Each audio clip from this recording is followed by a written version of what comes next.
Ardent परिवार के patriarch Boris ardent एक अजीब आदमी थे।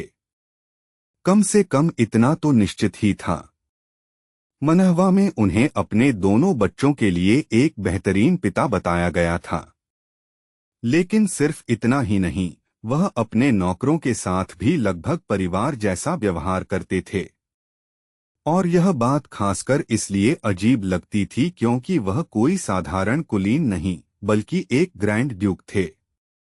एड्रियन के पास उनसे जुड़ी सबसे पुरानी और लगभग इकलौती याद वही थी जब रेनेल पहली बार उसे एस्टेट लेकर आई थी।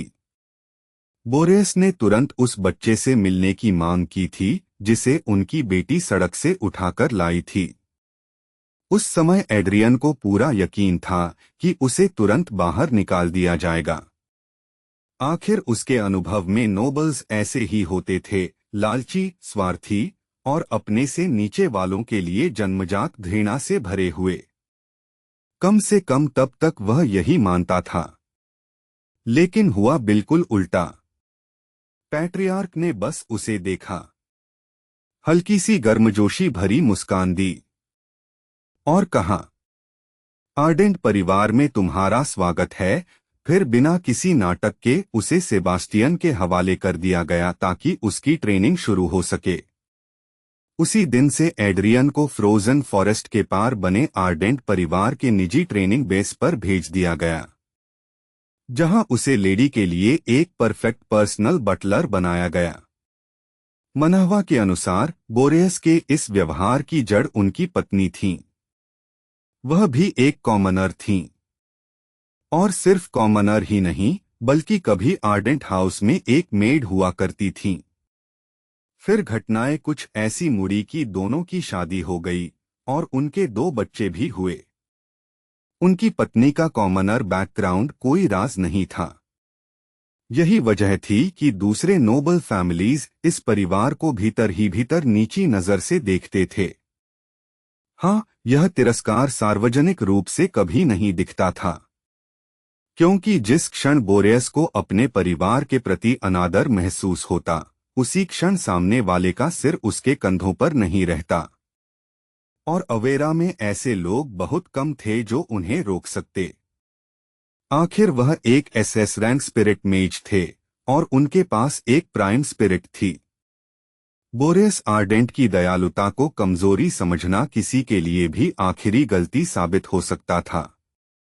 उनका स्वभाव चाहे जितना विनम्र लगे, लेकिन काइंडनेस और वीकनेस 2 अलग अलग बातें होती हैं। और आर्डेंट परिवार के पैट्रियार्क में दूसरी चीज बहुत कम थी। अपने डेस्क के पीछे बैठे हुए भी उनकी प्रेजेंस इतनी स्पष्ट थी कि उसे अनदेखा करना असंभव था। वह दबाव सीधा आंखों से दिखता नहीं था, लेकिन एड्रियन उसे साफ महसूस कर सकता था। यह उस इंसान की उपस्थिति थी जिसने दशकों तक शक्ति की चोटी पर खड़े होकर दुनिया को देखा हो। लगता है तुम्हारा सफर काफी इवेंटफुल रहा, पैट्रियार्क ने मुस्कुराते हुए कहा। और पिछली बार जब मैंने तुम्हें देखा था, उसके बाद तुम काफी बदल भी गए हो, यह तो होना ही था। जब उसने उन्हें आखिरी बार देखा था, वह सिर्फ 5 साल का था और अब वह 18 का था। 13 सालों में उसका बदल जाना स्वाभाविक था। एड्रियन शांत चेहरा बनाए उन्हें देखता रहा। बोरेस ने आगे कहा, तुमने एक फ्रोस्ट येटी का सामना किया और फिर भी लगभग सही सलामत लौट आए। यह प्रभावशाली है। एड्रियन ने बस हल्का सा सिर हिलाया। उसने प्रशंसा को स्वीकार तो किया, लेकिन कुछ कहा नहीं। बोलने की जरूरत भी नहीं थी। बोरेस ने अपनी ठुड्डी पर हाथ टिकाया और कुछ देर तक उसे ध्यान से देखते रहे। फिर बोले, और मैंने यह भी सुना है कि तुम उस गुफा से कुछ दिलचस्प चीज भी लेकर लौटे हो। इतना सुनते ही एड्रियन समझ गया कि उसे यहाँ क्यों बुलाया गया है। उत्तर के इलाके में जो कुछ भी होता, वह आर्डेंट परिवार की निगाहों से बच नहीं सकता था।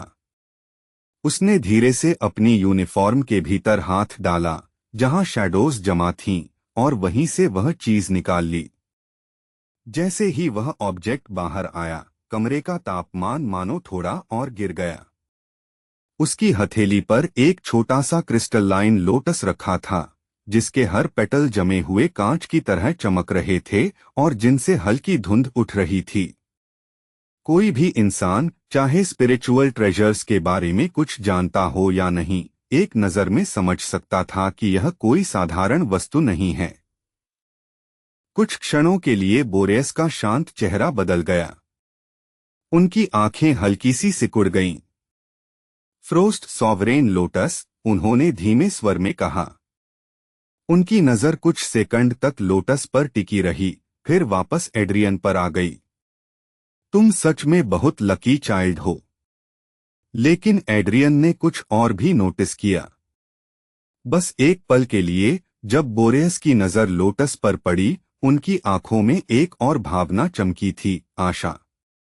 और उसी क्षण एड्रियन को मनहवा की एक महत्वपूर्ण बात याद आ गई। बोरेस की पत्नी कहानी में सिर्फ एक बार ही क्यों दिखाई गई थीं, इसका कारण वह बीमार थीं। ऐसी बीमारी से जिसे आर्डेंट परिवार के हीलर्स तक ठीक नहीं कर पाए थे। यहां तक कि चर्च, जो लाइट मना और हीलिंग में विशेषज्ञ था, वह भी असफल रहा था। उस बीमारी का नाम था फ्रॉस्ट हर्ट सिंड्रोम। यह तब पैदा हुई थी जब उनकी पत्नी का कॉन्ट्रैक्ट एक इनकॉम्पैटिबल आइस स्पिरिट के साथ गलत हो गया था। चर्च के अनुसार फ्रोस्ट सॉवरेन लोटस जैसे रेयर मना ट्रेजर्स उस बीमारी को लंबे समय तक सप्रेस कर सकते थे। समस्या बस यह थी कि इस लोटस का लोकेशन आर्डेंट फैमिली को कभी पता ही नहीं चला। और शायद यही वजह थी कि इसे देखते समय बोरेस की आंखों में वह उम्मीद उभरी थी। उन्होंने बोलना शुरू किया, मैं चाहूंगा कि, लेकिन उनका वाक्य पूरा होने से पहले ही एड्रियन ने साफ इनकार कर दिया। नहीं। कुछ सेकंड तक कमरे में सन्नाटा छाया रहा। फिर एड्रियन को महसूस हुआ कि पैट्रियार्क शायद उसके इनकार की वजह नहीं समझ पाए। इसलिए उसने खुद ही समझाना शुरू किया। मैंने यह लोटस अपनी लेडी की स्पिरिट के लिए एक गिफ्ट के रूप में हासिल किया है, और मैं इसे देने का कोई इरादा नहीं रखता। इतना कहते ही बोरेस के चेहरे पर गहरी होती हुई भ्रूभंग दिखी। लेकिन एड्रियन ने बिना रुके आगे जोड़ा, और वैसे भी फ्रोस्ट सॉवरेन लोटस आपकी पत्नी की बीमारी को कम नहीं बल्कि तेज कर देगा। उसे मनहवा की वह एक्सप्लेनेशन साफ याद थी। फ्रॉस्ट हर्ट सिंड्रोम ऐसी बीमारी थी जो आइस मना पर पलती थी। इसी कारण फ्रोस्ट सॉवरेन लोटस एक ट्रेजर भी था और एक पॉइजन भी। अगर बोरेस इसे अपनी पत्नी को देते तो यह वही चीज तेज कर देता जो उन्हें मार रही थी। कुछ देर तक फिर वही खामोशी छाई रही। बोरेस उसे देखते रहे। उनके लिए एड्रियन का बोलने का ढंग समस्या नहीं था। असली समस्या उसके शब्दों का अर्थ था। अगर यह सच था तो चर्च ने ऐसा सुझाव दिया ही क्यों? एड्रियन ने हल्की सी सांस ली। उसे खुद नहीं पता था कि चर्च ने ऐसा सुझाव क्यों दिया था, लेकिन मनहवा में जो हुआ था वह उसे साफ याद था। आखिरकार बोरेस को एक लोटस मिल गया था, हालांकि उसमें माना कॉन्सेंट्रेशन इस वाले से कम थी। उन्होंने उम्मीद के साथ उसे अपनी पत्नी को अपने हाथों से दिया था, और उसी क्षण वह एक आइस स्कल्पचर बन गई थी। उनके शरीर की आखिरी गर्मी खत्म हो गई थी। उनकी जिंदगी उसी पल बुझ गई थी। उस पल का दर्द बोरेस के लिए असहनीय था। वह अपना मानसिक संतुलन खो बैठे थे। उन्होंने चर्च पर हमला कर दिया था और फिर अवेरा की सभी महान नोबल फैमिलीज की संयुक्त शक्ति से रोके गए थे। अंत में उन्हें एक्सिक्यूट कर दिया गया था। पेनेल को जब यह सब पता चला तो उसके भीतर चर्च के खिलाफ आग भड़क उठी। वही आग बाद में उसे आइस क्वीन बनने की दिशा में ले गई। यह लेखक की कोशिश थी विलननेस के लिए एक क्लीशे लेकिन गहरा बैकस्टोरी गढ़ने की, ताकि उसका पतन सिर्फ प्रिंस के प्रति ऑब्सेशन तक सीमित न रहे। बोरेस ने धीरे से सांस छोड़ी और फिर पूछा, और तुम्हें यह सब कैसे पता है? यह सवाल एड्रियन ने पहले से तैयार नहीं किया था। आखिर वह सीधा यह तो नहीं कह सकता था कि यह दुनिया एक मानवा है जो उसने पढ़ी थी और वह रीइंकारनेट होकर यहाँ आ गया है। इसलिए उसने अगला सबसे उपयुक्त उत्तर चुना। उसने हल्का सा हाथ उठाकर अपने सिर पर सोती हुई बिल्ली की ओर इशारा किया और कहा, मेरी स्पिरिट ने बताया। बोरेस की नजर उसके हाथ की दिशा में गई और तभी उन्हें एहसास हुआ कि वह बिल्ली अब तक पूरे समय लड़के के सिर पर मौजूद थी। क्रीचर अजीब तो थी, लेकिन उन्होंने कुछ कहा नहीं। उन्होंने मन ही मन मान लिया कि शायद इसकी स्पिरिट वाइंड या लाइट मना से जुड़ी हो और उसी कारण स्टेल्थ में माहिर हो। समझ गया, पैट्रियार्क ने धीरे से सिर हिलाया। उनकी नजर कुछ क्षण के लिए सोती हुई बिल्ली पर टिकी रही। तो क्या तुम्हारी स्पिरिट को इलाज भी पता है? हाँ, एड्रियन ने सिर हिलाया। यह सुनते ही बोरेस की आंखों में उम्मीद फिर से जल उठी। वह हल्का सा आगे झुके। और वह क्या है? उन्होंने पूछा। एड्रियन ने पूरी शांति से उत्तर दिया, इन्फर्नो वाइवर्न का कोर। उसकी हीट मना आइस मना को सप्रेस कर देगी, जिससे शरीर फिर से बैलेंस पा सकेगा। वह यह कैसे जानता था? फिर वही कारण लेखक द्वारा जारी किया गया आरती_स्कोर फैक्ट्स चैप्टर, उसी में यह डिटेल छिपी थी। बोरेस की भौहें सिकुड़ गईं, लेकिन वजह यह नहीं थी कि इन्फर्नो वाइवर्न एक एस रैंक बीस्ट थी। असली समस्या यह थी कि ऐसी बीस्ट्स उत्तर में शायद ही कभी दिखती थीं। और तुम्हें इस बात का यकीन है? उनका स्वर अब पूरी तरह गंभीर हो चुका था। हाँ, एड्रियन ने बिना किसी हिचक के कहा। कमरे में फिर थोड़ी देर के लिए सन्नाटा रहा। फिर पैट्रियार्क ने धीमे स्वर में कहा, तुम्हारी स्पिरिट असामान्य रूप से नॉलेजेबल लगती है।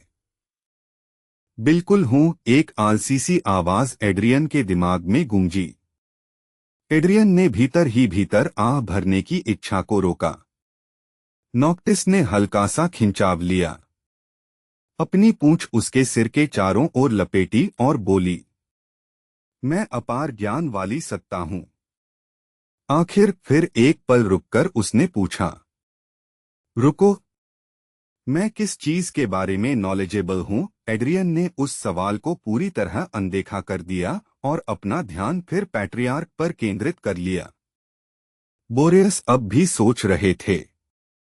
एक बच्चे की बात को चर्च से ऊपर रखना आसान नहीं था, लेकिन एड्रियन के चेहरे पर जो निश्चय था वह झूठ जैसा नहीं लग रहा था।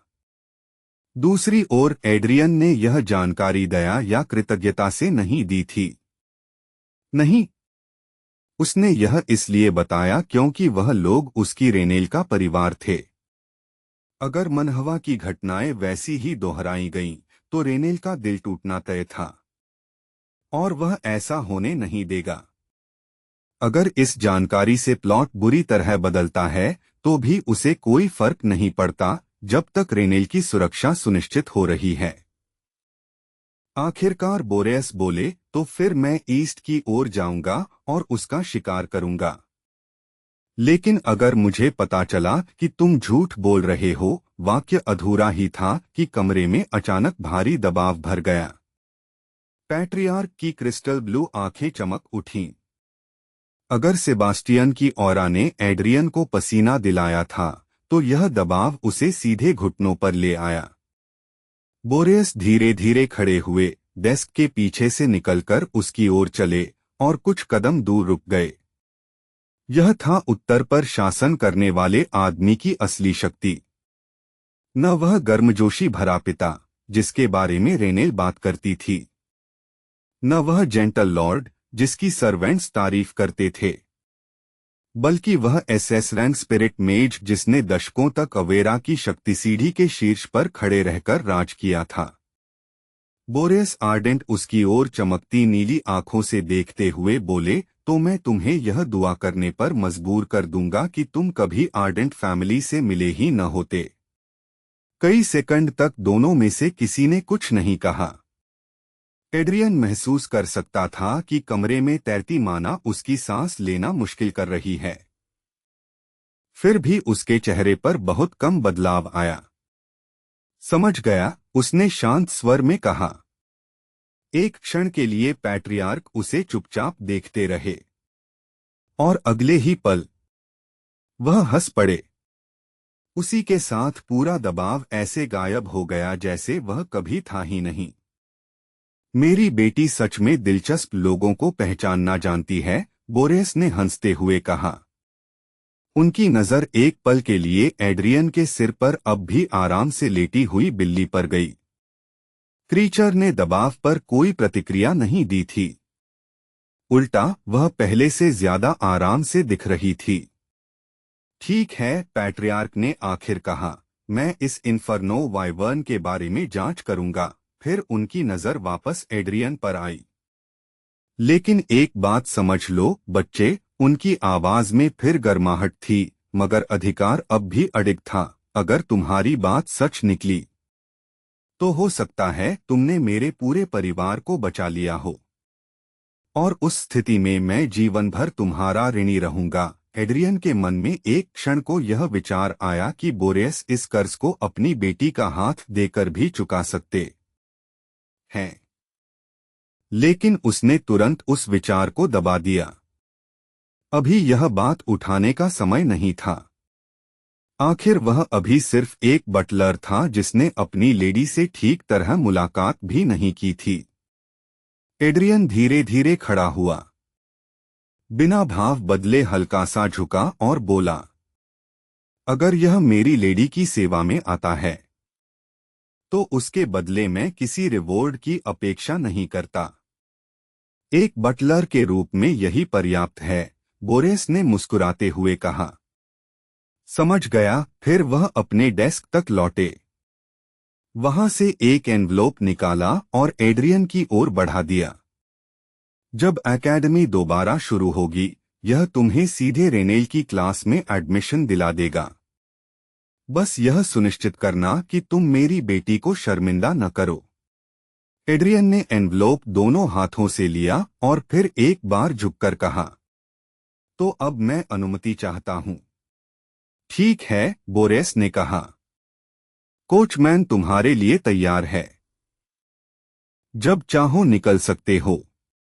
धन्यवाद पेट्रियार्क, एड्रियन ने उत्तर दिया और डोर की ओर बढ़ गया। लेकिन जैसे ही वह वहां पहुंचा, पीछे से आवाज आई, एड्रियन। वह तुरंत रुक गया। जी पेट्रियार्क। बोरेस अपनी चेयर पर थोड़ा पीछे झुक गए। अब उनकी नजर एक शासक की नहीं बल्कि एक पिता की लग रही थी। रेनेल को उसकी मां की बीमारी के बारे में मत बताना, एड्रियन ठिठक गया। पैट्रियार्क ने धीमे स्वर में आगे कहा, उसे पता है कि उसकी मां बीमार है, लेकिन यह नहीं कि स्थिति कितनी गंभीर है। और मैं चाहता हूं कि जितना हो सके वह सच उससे दूर ही रहे। एड्रियन ने हल्का सा सिर झुकाया। समझ गया। इतना कहकर उसने दरवाजा खोला और बाहर निकल गया। जैसे ही डोर उसके पीछे बंद हुआ, कमरे के भीतर पैट्रियार्क ने मानो खुद से बात करते हुए पूछा, तो तुम्हारा क्या विचार है? वह बगल की ओर मुड़े और वहीं एक आदमी केन हाथ में लिए शांति से बाहर आया। सेबास्टियन। उसने बंद दरवाजे की ओर देखते हुए उत्तर दिया, मेरा मानना है कि वह बच्चा काफी अजीब है। समझ गया, पैट्रियार्क ने चेयर पर टिकते हुए हल्की मुस्कान के साथ कहा। कुछ देर तक वह चुप रहे, फिर बोले, कैरेज तैयार करवाओ, हम डॉन पर ईस्ट के लिए निकलेंगे। कमरे में फिर सन्नाटा छा गया, लेकिन इस बार वह ऐसा सन्नाटा था जिसमें निर्णय लिया जा चुका था।